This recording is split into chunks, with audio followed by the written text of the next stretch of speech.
அன்பானவர்கள் அனைவருக்கும் இனிமையான மகிழ்வான வணக்கங்கள்.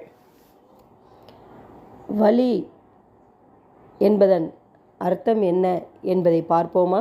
வாருங்கள். ஒருவர் மீது ஒரு அம்பு தைத்தால் வலிக்கும். இது முதல் அம்பு யதார்த்தமானது. ஆனால் ஐயோ, எனக்கு ஏன் அம்பு தைத்தது, இது எனக்கு நடந்திருக்கவே கூடாது, இனி என் நிலைமை என்னாகும் என்று அவன் புலம்புவது இரண்டாவது அன்பு. அதாவது எதிர்ப்பு.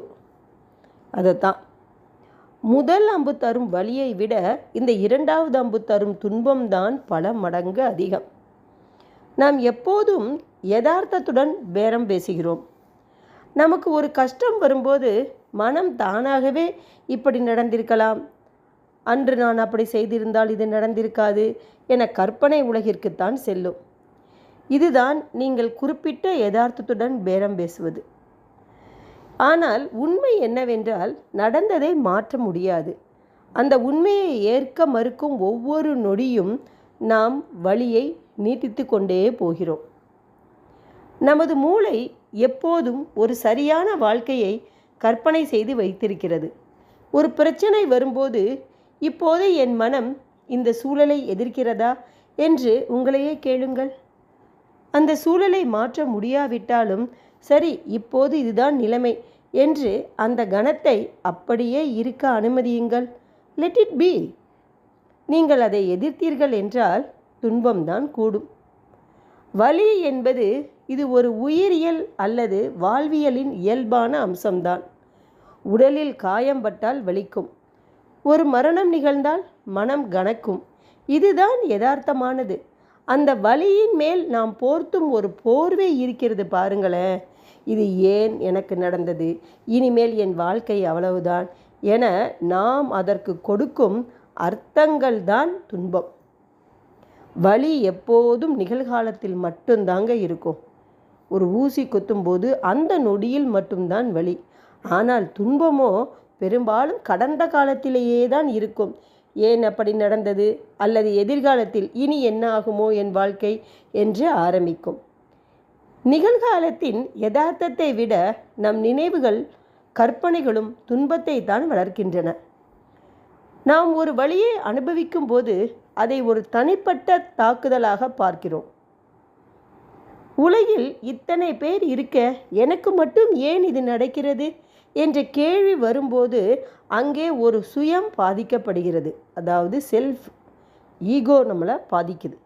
வலி என்பது உடலின் மொழி. ஆனால் துன்பம் என்பது நான் என்ற அகந்தையின் மொழி.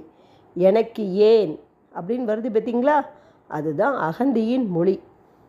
உதாரணமாக, நடந்து போயிட்டுருக்கோம், திடீர்னு கீழே விழுந்துடுறோம். அது நம்ம கவனக்குறைவு. விழுந்தாச்சு, எந்திரிக்க வேண்டியதுதான். இது ஒரு பெரிய விஷயமே கிடையாது. ஆனால் நம் மனதில் ஒரு கதையவே உருவாக்கிடுவோம்.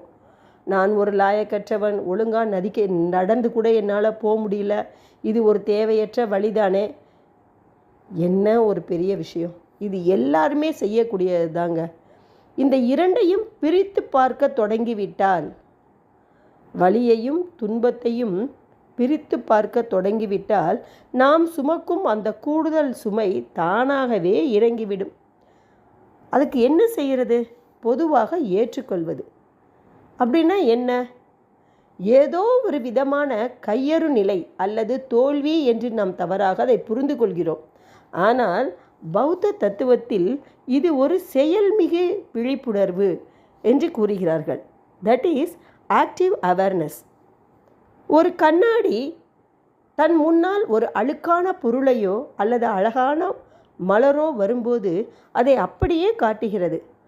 அழுக்கான பொருள் ஏன் வந்தது என்று அது வருந்துவதில்லை. மலர் ஏன் போனது என்று அது ஏங்குவதும் இல்லை. இப்படி விருப்பு வெறுப்பின்றி பார்க்க வேண்டும் நம் வாழ்க்கையை. நமது மனம் இயற்கையாகவே ஒரு விஷயத்தை பார்த்தவுடன் உடனே ஒரு கதை எழுத தொடங்கிவிடும். ஒரு நாள் மழை பெய்கிறது, இது யதார்த்தம். இன்று பார்த்து மழை பெய்கிறதே, என் வேலை கெட்டு போகுமே, எனக்கு எப்போதும் இப்படித்தான் நடக்குது என்று மனம் புலம்பும். மழை பெய்கிறது என்று உண்மையை மட்டும் காண்பதுதான் அறிவு. ஒரு புத்தகம் படிப்பது, ஒரு வீடியோ பார்ப்பது அல்லது ஒரு சொற்பொழிவை கேட்பது இவையெல்லாம் வெறும் தகவல் மட்டுமே. இது உங்களுக்கு நினைவகத்தில் மட்டும்தான் இருக்கும். உணர்ச்சி வசப்படும் போது ஒரு கணத்தில் இந்த அறிவு வேலையே செய்யாது. கோபப்படக்கூடாது என்று படித்திருப்போம். ஆனால் கோபம் வரும்போது அந்த புத்தகத்தில் படித்திருப்பது ஞாபகத்துக்கு வராது. அந்த தகவலை உங்கள் சொந்த புத்தியால் அலசி ஆராயவும். ஆமாம், கோபப்படுவதால் என் இரத்த அழுத்தம் கூடுகிறது, என் உறவுகள் கெடுகிறது, எனவே இது எனக்கு தேவையில்லை என்று நீங்களே தர்க்கம் செய்வது இதுதான் அறிவுபூர்வமான தெளிவு.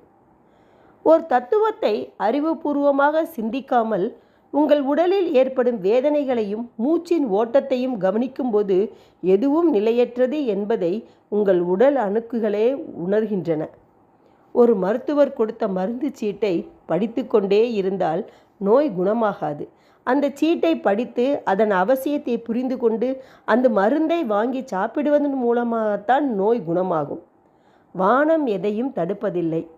வானம் கருப்பு மேகங்கள் வரக்கூடாது என்றோ வெள்ளை மேகங்கள் மட்டும்தான் இருக்க வேண்டும் என்றோ நிபந்தனை விதிப்பதில்லை. அது அனைத்தையுமே அனுமதிக்கிறது. அதுபோலத்தான் உங்கள் விழிப்புணர்வும் துக்கத்தையும் அனுமதிக்கிறது, இன்பத்தையும் அனுமதிக்கிறது. எது வந்தாலும் வானம் வானமாகவே இருக்கிறது. மேகங்கள் வானத்தை அழுக்காக்குவதில்லை. எவ்வளவு அடர்த்தியான கருப்பு மேகங்கள் சூழ்ந்தாலும் அவை விலகி பின் பார்த்தால் வானம் அதே தெளிவுடன் இருக்கும். மேகங்களால் வானத்தை தீண்டவோ கீறவோ அழுக்காக்கவோ முடியாது. அதுபோலத்தான் உங்கள் கடந்த கால நினைவுகளோ அல்லது தற்போதைய கவலைகளோ உங்கள் தூய விழிப்புணர்வை ஒருபோதும் சிதைக்கவே முடியாது. வாழ்க்கையை ஏற்றுக்கொள்வது என்பது தோல்வியை ஒப்புக்கொள்வது மட்டுமல்ல, மாறாக யதார்த்தத்தை எதிர்த்து போராடுவதை நிறுத்திவிட்டு அமைதியுடன் அந்த சூழலை எதிர்கொள்வதுதான் உண்மையான விடுதலை. விடுதலை என்பது யதார்த்தத்தை எதிர்த்து போராடவே கூடாது. எந்த சூழ்நிலையாக இருந்தாலும் அமைதியாக அதை நாம் கையாள கற்றுக்கொள்ள வேண்டும். அதை கற்றுக்கொண்டால் நம் வாழ்வில் என்றுமே சுகம்தாங்க. ஆனால் அது உடனே நம்மளால் செய்ய முடியுமா? நீங்கள் கேட்கலாம், நான் என்ன பெரிய ஞானியா, நான் என்ன புத்தரா, உடனே நான் அதை ரியலைஸ் பண்ணி ஓடுறதுக்கு அப்படின்னு.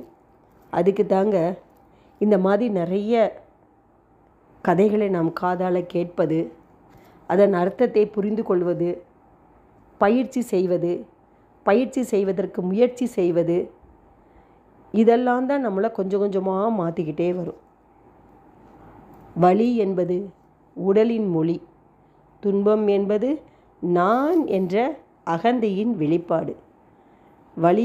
வலியாக பார்ப்போங்க, அதுக்கு போர்வையை பொத்தி அதை கொண்டாட வேண்டாம் என்று கூறி உங்களிடமிருந்து விடைபெறுகிறேன். நன்றி, வணக்கம். வாழ்க வளமுடன், வாழ்க வையகம். இந்த வீடியோ உங்களுக்கு பிடிக்கும்னு நினைக்கிறேன். லைக் பண்ணுங்கள், ஷேர் பண்ணுங்கள் அண்ட் சப்ஸ்கிரைப் பண்ணுங்கள். தேங்க்யூ.